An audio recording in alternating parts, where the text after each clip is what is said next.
My name is Joanne Pender. I'm an independent councillor with Kildare County Council, but I'm born and reared in the Curragh Camp, one of the main training bases for the Defence Forces.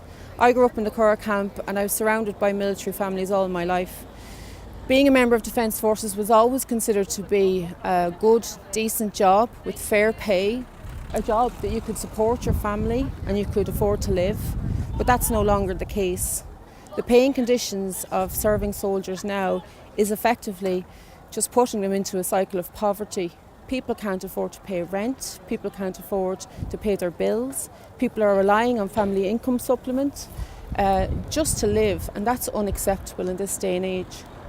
What I think is one of the most important points for the members of the wives and partners of the Defence Forces is to ensure that members of the Defence Forces are seen as workers like every other worker in public services, and they should have access to the industrial relations mechanisms in this state so that they can fight for better paying conditions and improvements to their paying conditions. In my view, having a representative body such as P4 is great, but if they don't have access to the workplace relations and the labour court, then it lacks teeth.